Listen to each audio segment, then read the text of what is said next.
मंगलवार से आरबीआई की मॉनेटरी पॉलिसी कमेटी की बैठक शुरू होने जा रही है। 3 दिनों तक चलने वाली इस बैठक के बाद रेपो रेट में बदलाव का फैसला होगा।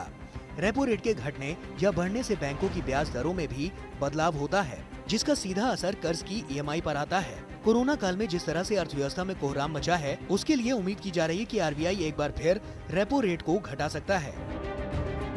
अगर अलग अलग एजेंसियों की माने तो बैंक ऑफ अमेरिका का अनुमान है कि आरबीआई रेपो रेट में 6 अगस्त को मौद्रिक नीति समीक्षा में 0.25% कटौती कर सकता है।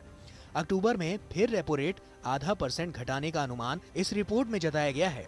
वहीं स्विट्जरलैंड के यूबीएस का कहना है कि आरबीआई 2020 से 2021 में अभी रेपो रेट को ½ % और घटा सकता है। आईसीआरए ने भी 6 अगस्त को रेपो रेट में 25 बेसिस पॉइंट्स की कटौती का अनुमान जाहिर किया है।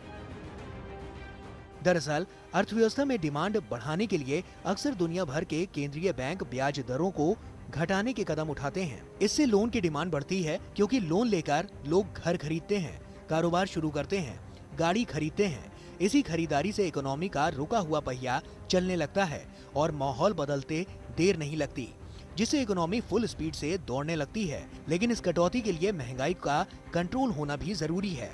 इस बार ये महंगाई दर ही आरबीआई के फैसले के सामने ब्रेकर बनकर आ सकती है। इसी को देखते हुए एसबीआई रिसर्च की रिपोर्ट इको रैप ने आरबीआई के रेपो रेट में बदलाव न करने का अनुमान लगाया है। इस रिपोर्ट के मुताबिक फरवरी से रेपो रेट 1.15% कम किया गया। बैंकों ने भी ग्राहकों को नए कर्ज पर 0.72% कटौती का फायदा दिया है। कुछ बड़े बैंकों ने 0.85% तक ब्याज दरें घटाई हैं। ऐसे में इको रैप का मानना है कि एमपीसी की बैठक में इस बात पर चर्चा होगी कि मौजूदा हालात में वित्तीय स्थिरता बनाए रखने के लिए और क्या गैर परंपरागत उपाय किए जा सकते हैं। रिपोर्ट कहती है कि आरबीआई ने नीतिगत मकसद को पाने के लिए आगे बढ़कर नकदी को एक माध्यम के तौर पर इस्तेमाल किया है। रिपोर्ट में कहा गया है कि लॉकडाउन के दौरान लोगों ने फाइनेंशियल एसेट्स रखने को प्राथमिकता दी है। इससे देश में वित्तीय बचत को बढ़ावा मिला है।